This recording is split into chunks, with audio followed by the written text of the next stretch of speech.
Seigneur, tu as été pour nous un refuge de génération en génération. Avant que les montagnes soient nées, avant que tu aies créé la terre et le monde, d'éternité en éternité, tu es Dieu. Tu fais retourner les hommes à la poussière et tu leur dis, fils d'Adam, retournez à la terre.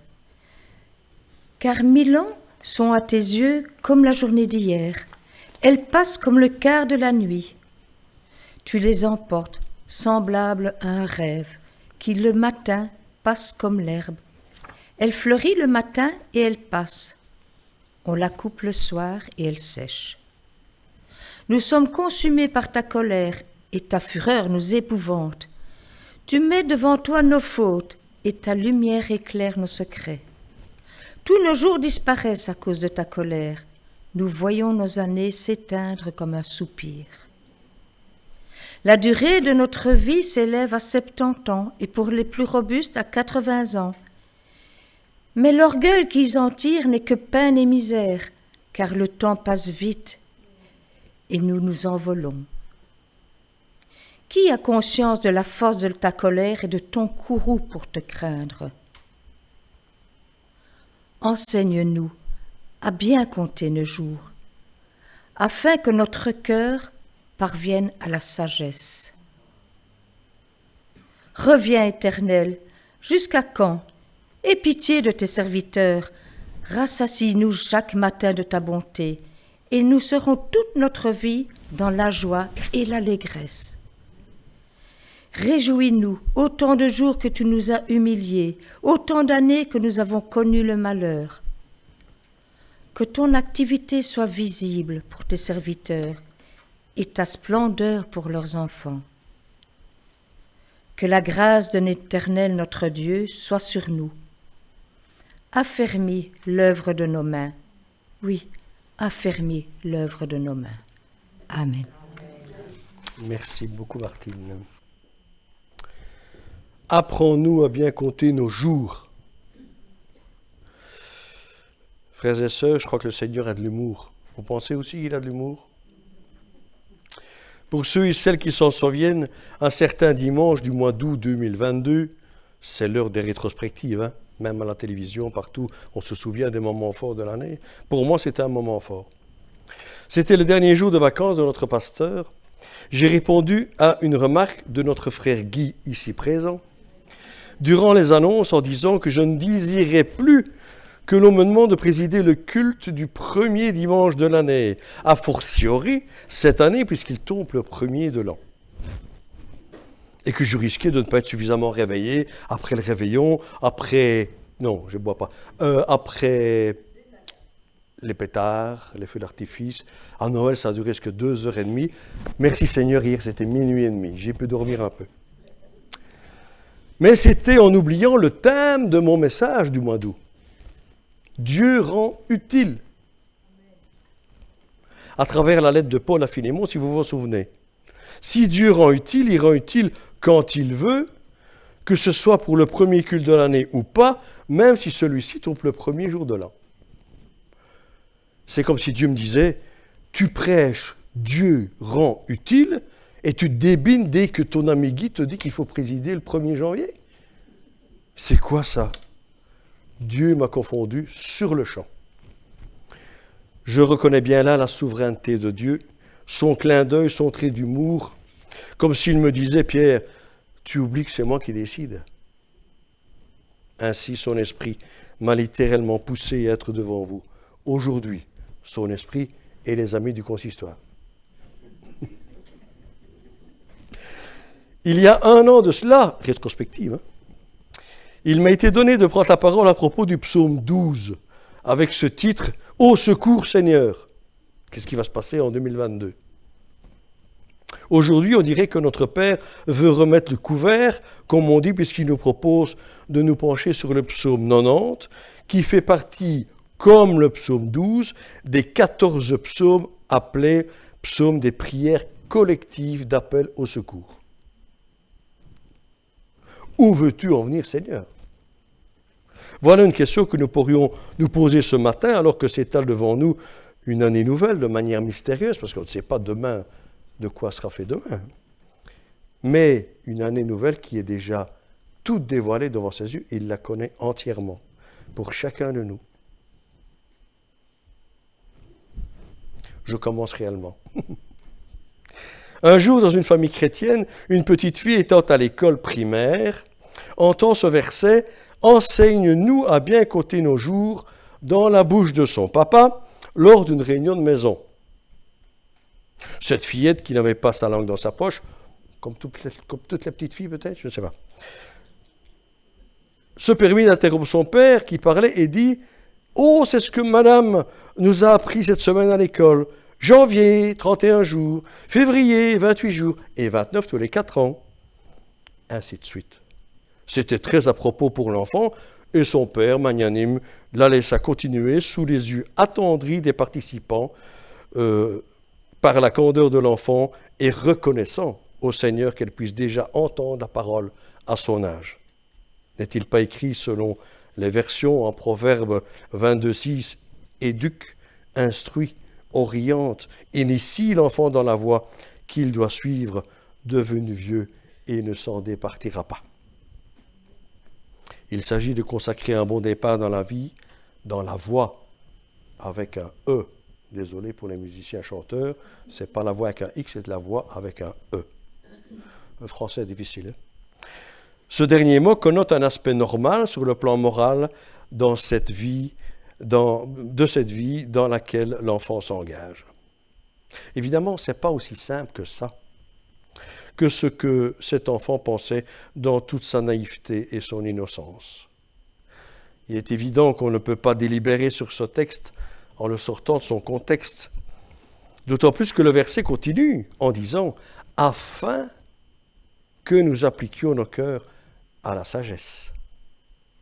Ici aussi, on pourrait lire plusieurs traductions légèrement différentes. Le psaume 90 est le premier du 4e livre des psaumes. Examinons un peu le plan du texte. Premièrement, le psaume 90 est à la fois une méditation sur la condition humaine, mais ce n'est pas juste. Hein. Les plus robustes, c'est 80 ans, maintenant on va jusqu'à 100 ans. Allez. Et une prière adressée au Seigneur de la vie. Le psalmiste, qui n'est autre que Moïse, l'homme de Dieu, évoque la brièveté de la vie de l'homme, la mort qui est sa destinée et qui résulte, selon certains, d'un châtiment que Dieu inflige aux hommes. Deuxièmement, il existe de toute éternité et il a toujours été un refuge pour ses enfants. Troisièmement, face au caractère tragique d'une telle condition, Moïse demande à Dieu de donner à l'homme la sagesse nécessaire pour vivre au mieux ce bref laps de temps et de lui manifester son amour. Quant à l'expression bien compter nos jours, ce qui nous intéresse aujourd'hui, elle signifie qu'il convient de déterminer la façon dont nous utiliserons le temps à disposition en songeant à la brièveté de notre passage sur terre. Que signifie conduire notre cœur à la sagesse? Quand on acquiert la sagesse, on rejette toute idée d'indépendance. Ce n'est pas le self-made man, c'est la vie avec le Créateur et Jésus. On rejette toute idée d'indépendance pour tenir compte de la souveraineté du Seigneur et s'intéresser à sa révélation. En 1748, j'étais tout jeune, il y en a qui suivent. En 1748, Benjamin Franklin, avec qui je joue au football, un des pères fondateurs des États-Unis, a écrit ceci. « Le temps, c'est de l'argent ». C'est devenu la devise du monde moderne, mais pour nous chrétiens, notre devise est bien différente. Le temps, ce n'est pas de l'argent. Le temps est une grâce. Est-ce qu'on ne disait pas dans les instances, il n'y a pas si longtemps que ça, en l'an de grâce, l'Église catholique, dans les tribunaux, etc., en l'an de grâce, chez les notaires, en l'an de grâce. Dieu nous offre une période de passage sur cette terre pour que nous en fassions le meilleur usage pour sa gloire. Nous n'en maîtrisons ni le début, ni la fin. Si je meurs là, Guy, tu prends mes feuilles. OK. Entre les deux, début et la fin, nous devrons rendre des comptes pour la manière dont nous l'aurons utilisé. Le temps nous est gracieusement accordé, ou plutôt prêté, car il ne nous appartient pas. Dans le psaume 90, Moïse a bien cerné le sujet au verset 9 et 10. Nous voyons nos années s'évanouir comme un son, un murmure, et cela nous rappelle les images citées avant dans le psaume et ailleurs dans la parole. Souvenez-vous, les humains sont comme un peu de sommeil qui s'efface à l'aurore. Ils sont pareils à l'herbe qui fleurit le matin, qui passe et qui le soir se fane et se flétrit. Verset 6. L'image qu'un homme debout n'est qu'un souffle, une ombre. Psaume 39. Et cette image vient immédiatement après la demande de David. « Ô Éternel, fais-moi savoir quand finira ma vie, quel est le nombre de mes jours, afin que je sache à quel point ma vie est éphémère. » Et dans Jacques 4, qu'est-ce que votre vie? Une brume légère?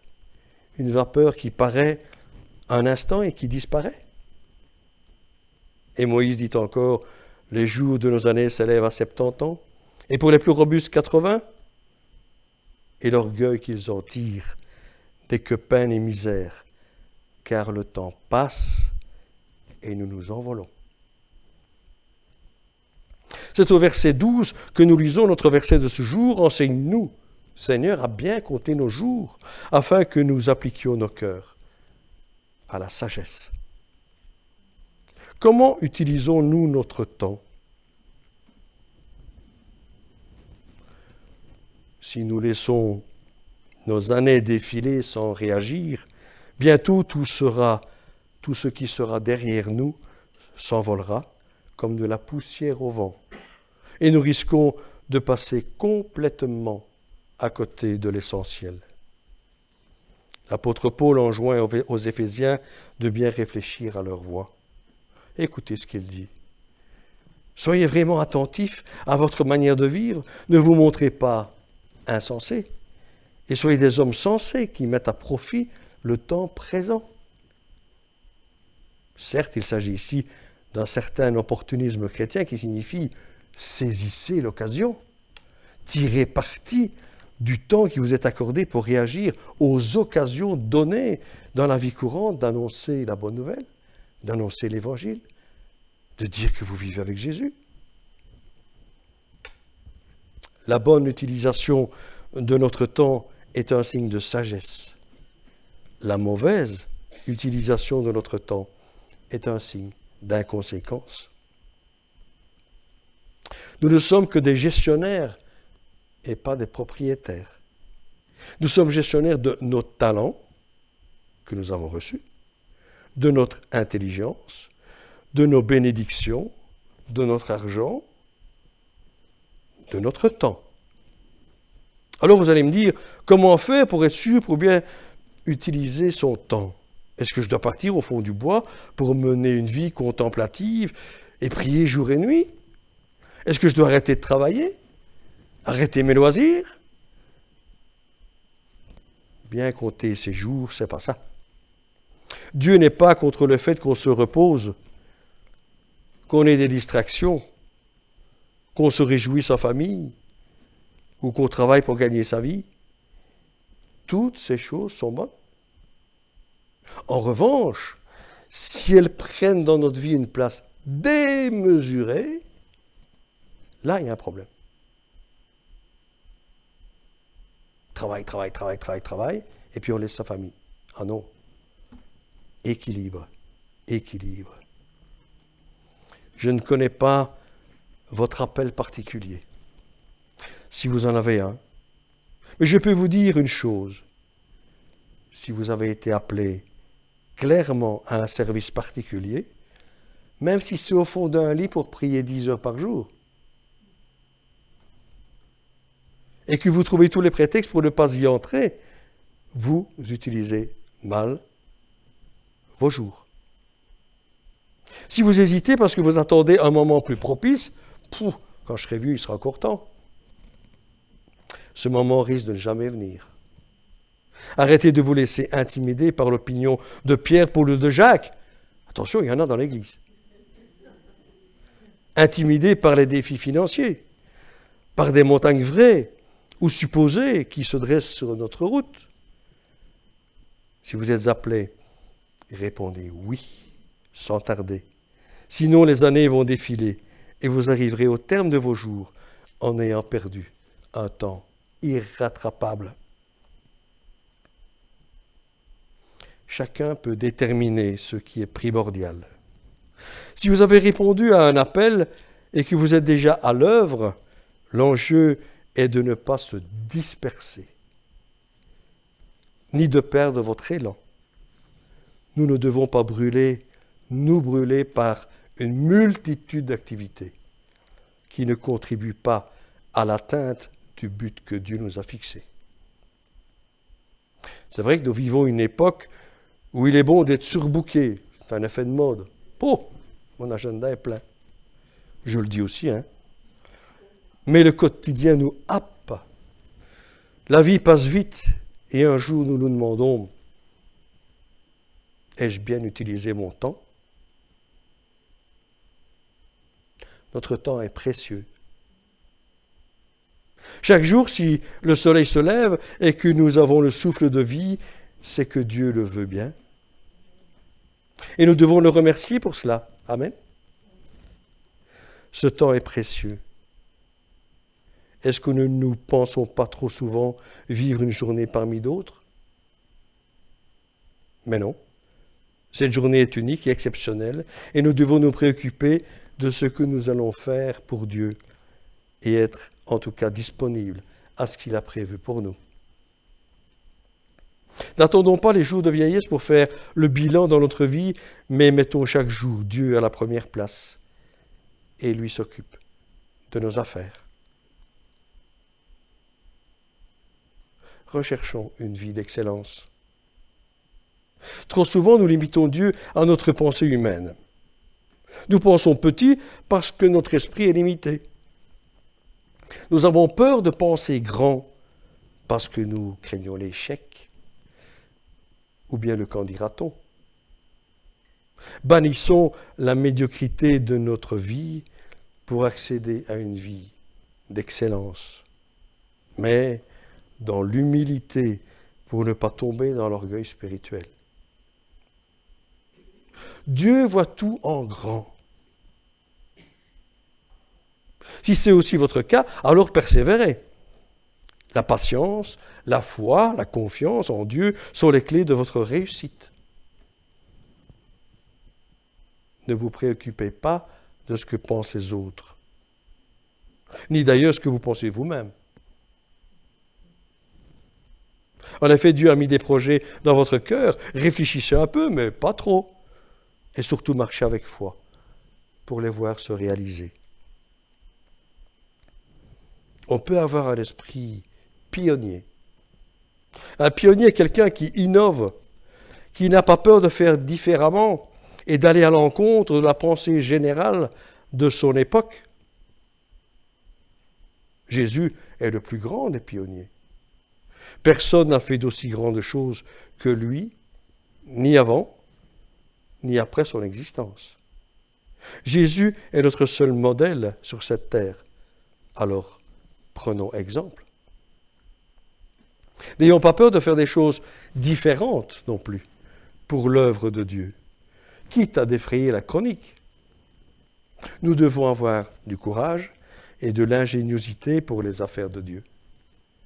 Nous devons nous battre pour celui en qui nous croyons. Lui a confiance en nous et nous donne toutes les aptitudes nécessaires s'il nous demande quelque chose. Il va nous donner les outils. La Bible nous enseigne à bien compter nos jours afin de ne pas les gaspiller. En effet, Dieu a un plan pour votre vie. Pour l'accomplir, nous avons chaque jour à faire notre part du travail. Le temps passe vite et il est facile de le gâcher. D'autre part, l'œuvre de Dieu est grande. Alors apprenons à bien utiliser nos jours, afin d'être productifs pour Dieu et d'accomplir notre destinée extraordinaire, même si à nos yeux, ce sont des petites choses. Chacun est le mieux placé pour déterminer ce qui n'est pas indispensable à l'atteinte de son propre but. Mais il y a des éléments qui sont valables pour tous. Le temps de repos est utile, car un corps épuisé n'est pas utile à grand-chose. Le temps de vacances en famille est utile, parce qu'un serviteur qui a une famille brisée et aigrie ne va pas loin. Le temps consacré à l'activité physique et à bien se nourrir est utile, car un corps en mauvaise santé ne peut pas aller au bout de la course que Dieu a prévue pour lui. Le temps de la réflexion est utile, car il évite de se précipiter dans les pièges mangeurs de temps et d'énergie, et permet de dire non avant que l'engrenage ne s'enclenche. Le temps dans la prière et la lecture de la parole est le plus important, car de lui dépend l'équilibre de tout l'édifice. S'il est négligé, il est certain que nos jours ne seront pas bien employés, que les bonnes portes ne s'ouvriront pas et que la route sera pavée d'embûches. Le temps dans la présence de Dieu est essentiel. Dans la gestion de notre temps, le temps dans la présence de Dieu est le pilier qui soutiendra tout l'édifice. Frères et sœurs, c'est une horreur ce que j'ai lu, mais les statistiques faites auprès des chrétiens concernant le temps passé dans la prière et la lecture de la Bible sont catastrophiques. N'en faisons pas partie. Construisons en or massif et pas en plaqué. Une journée commencée dans la présence de Dieu s'organisera d'elle-même de manière idéale, à ses yeux. Même si Dieu chamboule tout ce que nous avions prévu. Et Dieu sait que j'ai un petit papier sur mon bureau tous les matins, il faut faire ça, ça, ça, ça, ça. Et puis j'arrive au soir, il a tout chamboulé. Et c'est reporté au lendemain. Alors prenons aujourd'hui la décision irrévocable de commencer nos journées par l'essentiel, afin qu'aucun de nos jours ne soit perdu à jamais.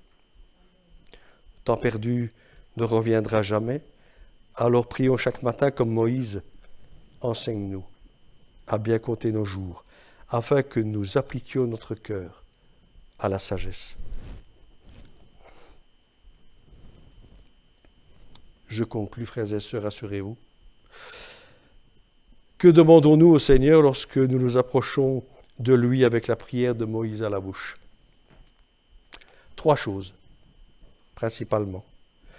La sagesse divine qu'il nous faut pour vivre à la lumière de l'éternité. La miséricorde divine qu'il nous faut pour vivre réjouis.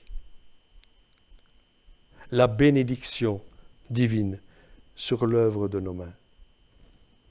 Moïse nous offre ici un très beau modèle de prière pour demander à Dieu sagesse divine, miséricorde divine et bénédiction divine.